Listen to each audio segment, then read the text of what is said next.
Some people say Farker, some say that. There's all kinds of pronunciations.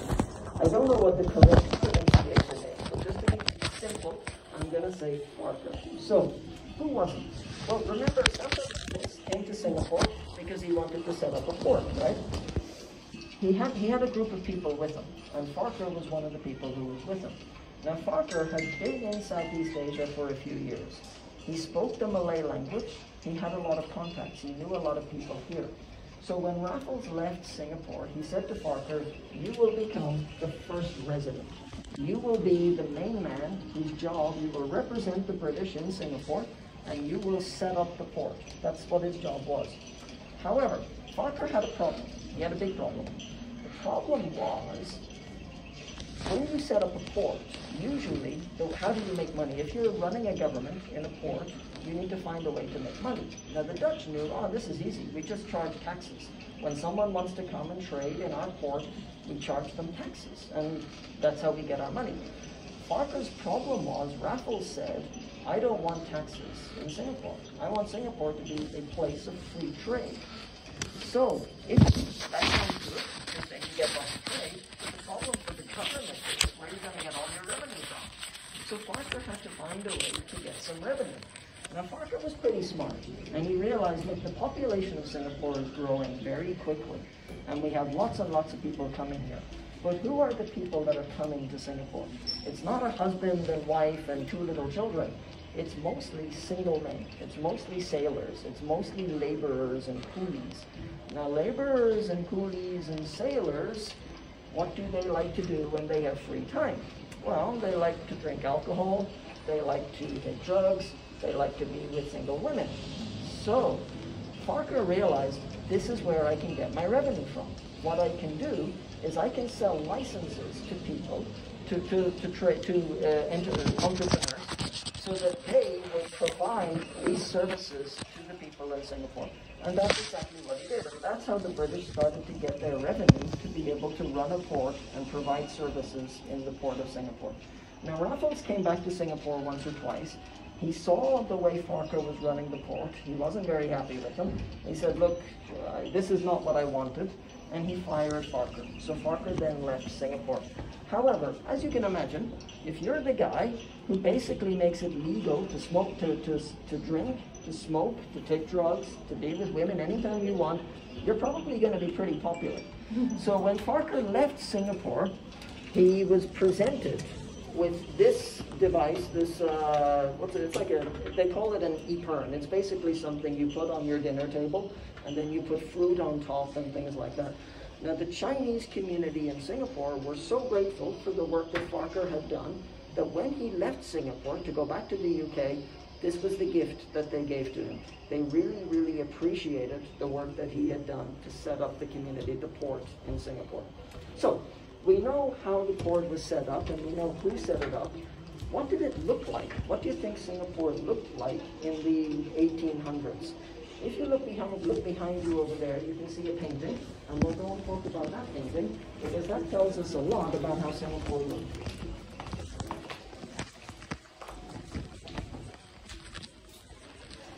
Okay, so this is a painting that was painted in the year 1857. Now, this painting is actually very important to the history of Singapore, and the reason it's very important is because this painting, what actually happened was the artist's name was Percy Carpenter. He climbed up onto a hill and he painted what he saw. He painted exactly what he saw. So this is almost like a photograph, basically. He didn't embellish, he didn't make this up. This is exactly what he was looking at. Now, 1857, let's put this in context. Let's see if we can identify where we are. So in 1857, this painting was painted on a hill called Mount Wallach. Now, there's no point looking on Google Maps where Mount Wallach is. Mount Wallach is not there anymore. It's gone. Late 1800s, the British, they knocked down Mount Wallach, and they used the land from Mount Wallach to reclaim some of the land in the sea. So Mount Wallach is gone. Where was Mount Wallach? Well, if you're familiar with the downtown area of Singapore, where the Tanjong Pagar MRT station, which is about a half-hour walk from here, that's where Mount Wallach used to be. So it's to the west of here. So What happened was the painter climbed up to the top of the hill. He looked out to the east. He looked out in the direction where we are now, and this is what he saw. So what did he see? Well, there's a few things you can see here. So first of all, this hill right here, that is Fort Canning. When you walked into this building this morning, you may have noticed there was a hill behind this building. That's Fort Canning. So that's that building. If you can't see it, but where we are now, you might be wondering where we are now. The National Museum is somewhere near the foot of that hill, so it's around about here. Now, this one is very interesting. This street is called Telogire Street. It's still there today, and honestly, it looks quite similar, but there's some important differences. So, if you go to Telogire Street, if you're looking for some nice food, you want somewhere nice to go and have lunch, you can go to Telogire Street, and you'll notice this temple that you can see there, that's Thian Hock Keng Temple. It's still there today. So, and that's how we know, that's why this painting was so important, because that temple is still here today. There's a big difference with Telogire Street. Today, when you're on Telogire Street, you're nowhere near the sea. Then, the sea used to come right up to Telogire Street. That's why this painting is so important, because it shows us what that part of Singapore was like in 1857. Now, let me just ask you a question. Is it possible they were reclaiming the sea before this picture was taken? They had done some small, they had reclaimed this area around here. There was some reclamation work done around the 1830s, I think. There was a small amount, nothing like the reclamation they did later, but you're right, they did start reclaiming as early as the 1830s. By the way, there's one other building I want to show you, and if you're looking for a nice place to go and have lunch or dinner, there's a famous market in Singapore called Lau Pa Sat. Maybe you've heard of it, maybe you haven't. Lau Pa Sat is basically a big octagon-shaped building. It's down near, I can't remember the name of the street, it's right in the very center of the city anyway. That you can find on Google Maps. This building here, that little octagon structure, that is the original Lau Pa Sat market. It used to be known as Telogire Market. The building still stands today. It's not in the same place. They moved it inland. They moved it back. Remember, all of this was filled in, so this became land, and they moved it over this way. But basically, it's the same building that's still there. So it was a few years back in 1857. It was a proper wet market, and fishermen would come and load their fish at the market. Okay, so we've taken a look at what Singapore looked like from above. Next, we're going to drop down into the middle of the city, and we're going to take a look at life in the middle of the city. We'll go this way. Sorry. Yeah, okay. Thank you. Okay. Okay, thank you. Nice to meet you.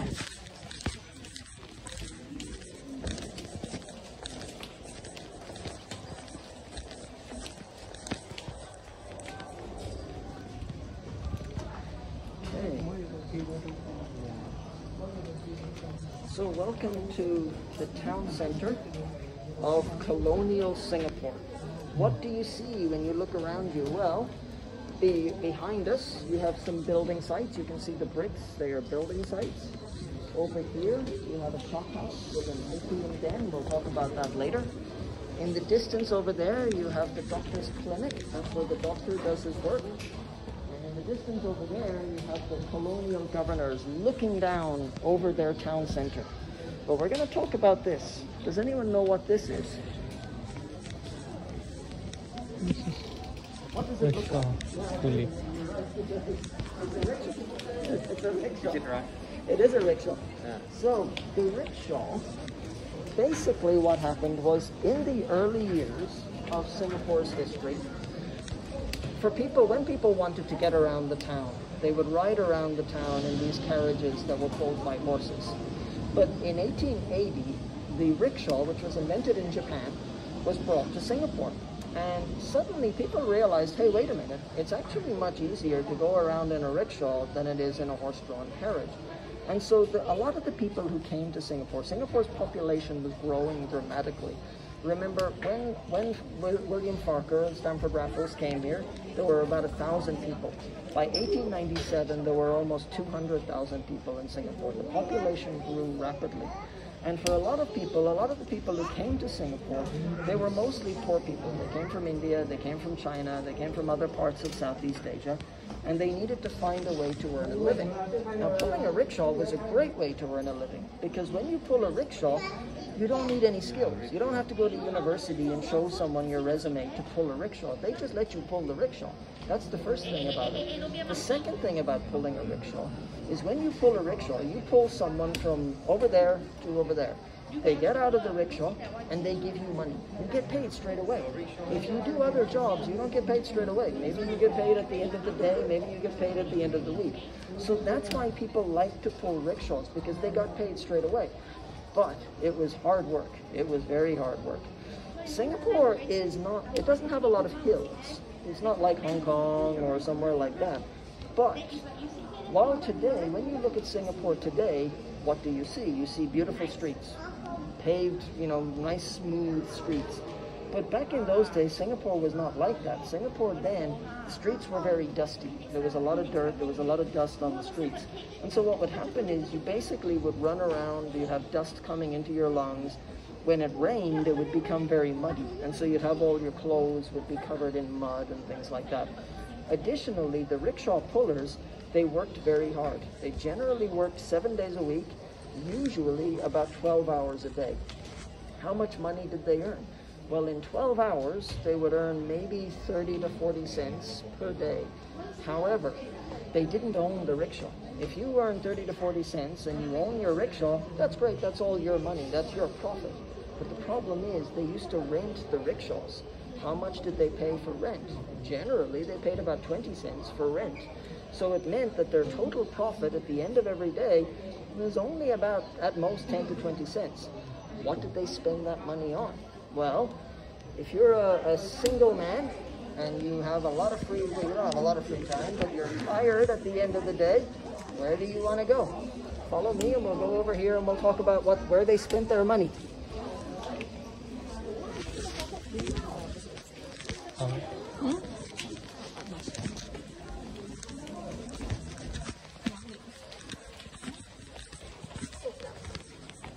Were they running around barefoot?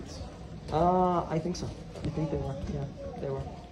Okay, so it seems strange. Since the 1970s in Singapore, smuggling of drugs is, not only is it illegal, but it's punishable by the death penalty. When you were, some of you may have noticed when you were on your flight into Singapore recently, before they land at Changi Airport, they tell you, it's punishable by death penalty. What is the story about the strict punishment of drugs? I haven't heard about it anywhere else in the world. It's quite common in Southeast Asia. Singapore's not the only country. You will hear throughout Indonesia as well, throughout Malaysia too, and Singapore. I don't know about other countries. Do you guys know Myanmar, Vietnam? Yeah, in Vietnam as well. Also Vietnam, Myanmar? Yeah, the same thing. Yeah, it's very strict, and it's frequently, I mean, it becomes a big story in the news when it's a European or an American or an Australian who gets caught and then they end up getting executed. And it does happen. It hasn't happened in Singapore recently. It has happened in Indonesia. It happened in Bali 3 or 4 years ago. Some Australians were caught and they were executed. In Singapore, it doesn't happen very much. There are locals who sometimes get caught and they do get executed. As to why they take such a hard line, I don't know. I mean, as I understand it, I don't know about the other countries. I think in Singapore, what the government says is, look, we have looked at countries in South America, countries in, countries where there is a big drug problem. We've realized the social problems that has caused, and we don't want the same thing to happen. They also have their own history as well, because what's really interesting is today, obviously, drug smuggling in Singapore is completely illegal. However, throughout the 1800s, it was legal. It was very legal. And so what would happen is the government, remember as we talked about earlier, why was it legal? It was legal because the government needed to find ways to get revenue. How much revenue did they get? Well, at any time, it depends on the year, but from about 1850 to about 1910, in the early 1900s, they started to outlaw opium in Singapore. But around 1910, anytime between 1850 and 1910, the government generally earned between 30 and 50% of their revenue every year just from sale of opium.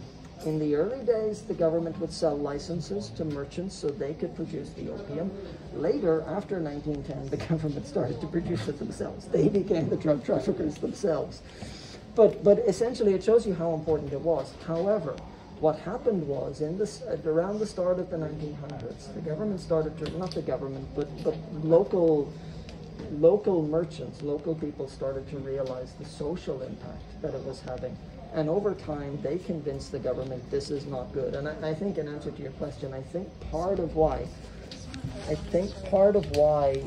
there is such a hard line against drugs now is because of the social damage that their early decisions did in Singapore.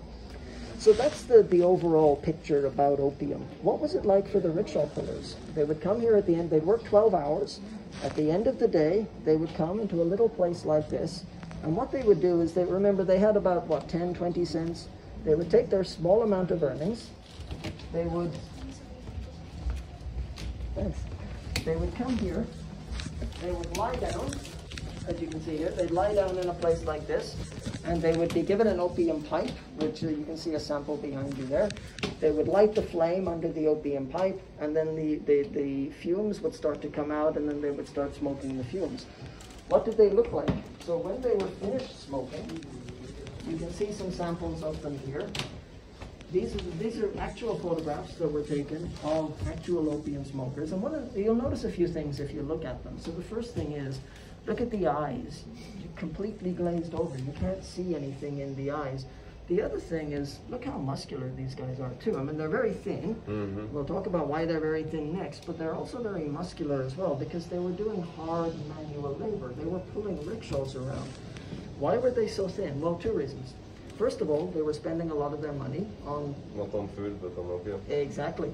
The second reason, and we understand, I think scientists will tell you, that if you are heavily addicted to opium, actually, it kills your appetite as well. So you generally don't, even if you have the money, you probably don't even want to eat. And so that's kind of how it was for them. What you can see above you here, this is a sample. I think it's a real example, actually.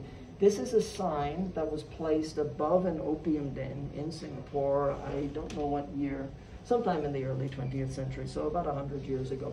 And this was the kind of signs, this is how you knew that this was a place that you could come and smoke opium. However, it can't have just been the poor people smoking opium. What about the wealthy people?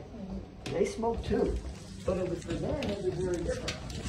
So for the wealthy people, they would come and they would lie down, they would have a day bed. You can see a photograph there of that. They would have a day bed. This is a physical example. They would lie down on the day bed.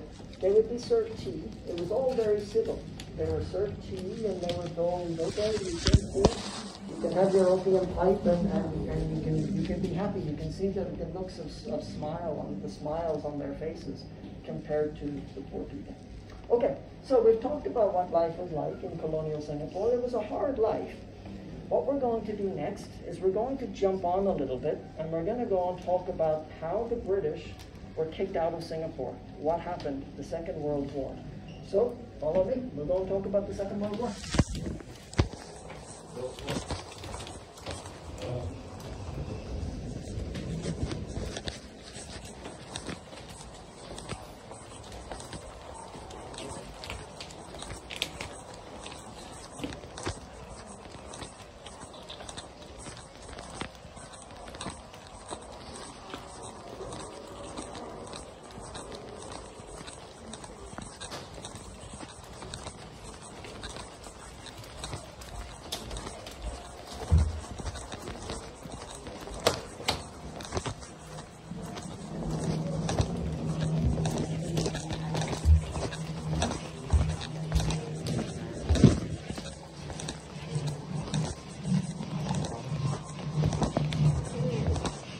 Welcome to the war zone. You've left colonial Singapore, you've now come into a war zone. You can see it feels very different. You can hear the soldiers marching, etc. What is this? This is a tank. Well, everyone knows. Most people know. A lot of people, I think, are familiar with the story of Pearl Harbor. A lot of people will know Pearl Harbor. The Japanese flew out over the Pacific Ocean. They attacked the American naval base at Pearl Harbor, December 7, 1941. What a lot of people do not know is at almost exactly the same time, early morning, December 8, 1941, Japanese planes flew over Singapore and they bombed Singapore as well. Not a lot of people know that. Everyone knows about Pearl Harbor. A lot more people died in Pearl Harbor. Thousands died in Pearl Harbor. In Singapore, about 60-something people died. But what does that mean? It means that the Japanese launched parallel attacks on the Americans in Pearl Harbor, the British down here in Singapore. That's what they were doing. The other thing the Japanese did is the Japanese also arrived in Malaysia. So they had Japanese troops who got off boats at the northeast coast of Malaysia, and they stepped onto the land in Malaysia. And so they then started to attack and to occupy Malaysia, and they started coming all the way down to Singapore. Now, why did Singapore fall? Well, to understand how the Japanese were able to capture Singapore, you have to understand the attitude of the British. So on 8th of December, when the Japanese attacked Singapore, the governor of Singapore picked up the phone and he called his military commander and he said, "I assume you're going to shove off the little man." He referred to the Japanese as little man. The Japanese did not take, the British did not take the Japanese very seriously. They did not believe that the Japanese were a threat. There was an Australian commander. Remember, the British, when we think of the defense of Singapore, the British, of course, occupied Singapore, but it wasn't just British soldiers. You had British soldiers, Australian soldiers, Indian soldiers, even Malay soldiers as well, defending. There was an Australian commander. His name was Bennett. And he referred to, in a speech at getting ready for the Second World War, he said, "We are going to give the little man a flogging like they will never forget." Again, you had the Australians, the British, referring to the Japanese as little men. They did not take them seriously. However, the British were not very well prepared for the war. So, 8th of December, 1941, the Japanese bombed Singapore, they bombed Pearl Harbor, they arrived in Malaysia. When they arrived in Malaysia, they then started fighting the British, the Australians, the Indians, the Malays. They started fighting them all the way down, and they made their way down through the Malay Peninsula until they got to Singapore. It took them 55 days to get all the way through the Malay Peninsula. One of the reasons they were able to do it is they were much better prepared than the British. The British said, "Well, we don't need any tanks in Malaysia. Why do we need tanks? Malaysia has lots and lots of jungle. Tanks are great in Africa because in Africa you have sand. You have the Sahara Desert. It's great, you can have tanks that can ride along the Sahara Desert. Why do we need tanks in Malaysia? There's jungles, there's trees. How is a tank going to deal with that?" What the British forgot was that in the mid-1900s, Malaysia was the world's biggest producer of tin and rubber. They were the two products that were produced in Malaysia. And when you produce the tin and you produce the rubber, you have to export it from Malaysia to other places around the world. So how did you do it? You put it on a road, you brought it all the way from Malaysia to Singapore, you put it on a boat in Singapore and you sent it out. What did that mean? It meant there were very good roads all the way down through Malaysia. The Japanese thought, "Hey, that's great. I'll just put my tanks on the roads and I'm going to drive down through Malaysia." The British had no tanks. They didn't defend themselves against that. The reality is, this tank, it's called a Type 95 Hago tank. This is, by the way, this is not an original tank. This is a tank that was actually taken from a Steven Spielberg movie that was made in the 1950s. What year? The Pacific series. Pacific series, that's the one, yeah. So this tank, this type of tank, it basically was, if the British had brought their tanks, the tanks that the British had used in Africa and in Europe, if the British had brought those tanks here to Singapore and they used those tanks to fight these Japanese tanks, actually the British would have done quite well. These tanks were considered to be quite old. They had been in service for a number of years at that point. It looks big, but actually they were relatively small. How many men do you think could fit in this one tank? Again? 3? You're right, 3. What they would do is there would be one who would sit here at the front with that little portal. There would be another one who would sit beside it, and then there was one who would stand up behind the three of them. The tank had, it has one cannon that you can see, and you can probably tell there's one machine gun here, and there's another machine gun at the back. So that's essentially how they used the tank. The Japanese also had a secret weapon. Does anyone know what Japan's secret weapon was? A will to die for the Empire. Bicycle. We got two great answers. One of them is right, and the other is a very good answer. You're right. The willingness, the kamikaze attitude was definitely a big factor.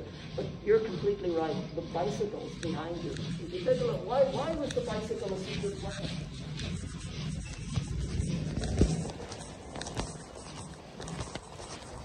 Allows them to move quickly. Exactly. You see, what happened was, it's easy to forget this now, but actually what happened was the British, the Americans, they had put economic sanctions on Japan. And so Japan, one of the reasons Japan wanted to get access to Malaysia and wanted to get access to the oil fields over on the island of Borneo and near Philippines is because they had the economic sanctions. They weren't allowed to import anything. And so they wanted to fight the British. There was an imperial element to the Japanese war. But they also wanted to fight, they also needed the raw materials. They needed the oil, they needed the rubber, they needed the tin that was all available in Malaysia. You're completely right. A great way for them to do that was to have bicycles. You know what was even more ingenious about the bicycles? It's not just that they had bicycles, it's that they didn't even bring the bicycles with them. The Japanese just brought the people. They had done their research. The Japanese had researched Malaysia very carefully. And they knew lots and lots of bicycles in Malaysia. We have guns. If I have a gun and I find a guy on a bicycle and I say to that guy, give me the bicycle, he's going to give me the bicycle. The Japanese knew all they had to do was point a gun at someone and they could take the bicycle. And that's what they did. The Japanese basically had stolen bicycles, and you can see it's an actual photograph of Japanese troops riding along on the bicycles. So typically you would have tanks that would kind of ride along at the front. And then behind the tanks you would have the Japanese soldiers riding along on their bicycles. Okay, so on the 15th of February 1942, Singapore fell. The British general in Singapore, Percival, went to the former Ford factory and he basically signed the surrender papers. Japan, Singapore, was now a Japanese colony. It got a new name. It was no longer called Singapore. It was called Shonento. I believe it means light of the southern seas, if I understand correctly. So it was called Shonento. What we're going to do next is we're going to move on, and we're going to talk just a little bit about what life was like for some of the people under the Japanese occupation. So follow me. One question. Yeah, sure.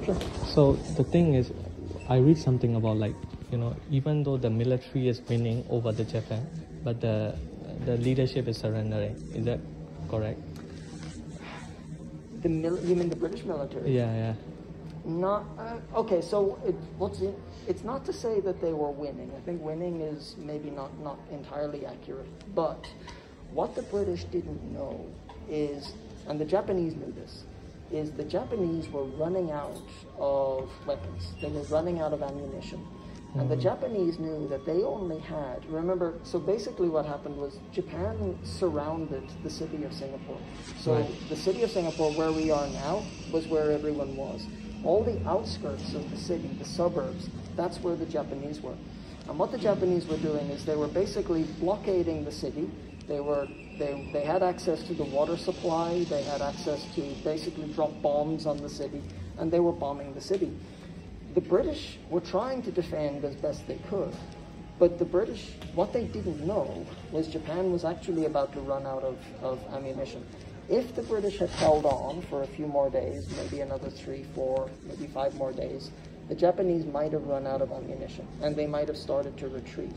And the British might then have been able to push back and start to fight back.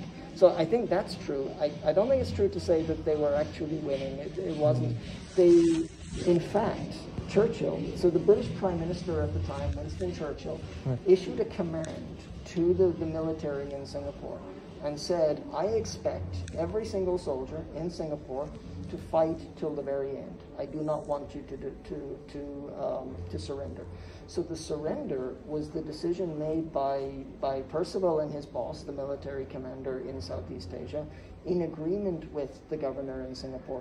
The Prime Minister in the UK did not agree. He did not agree that they should have surrendered. Does Thanks. that help? Yeah. Okay, follow me.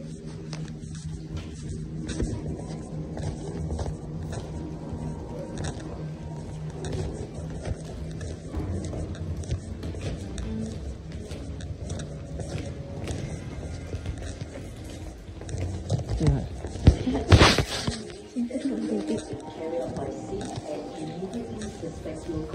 Okay, so on the 15th of February, Singapore fell to the Japanese.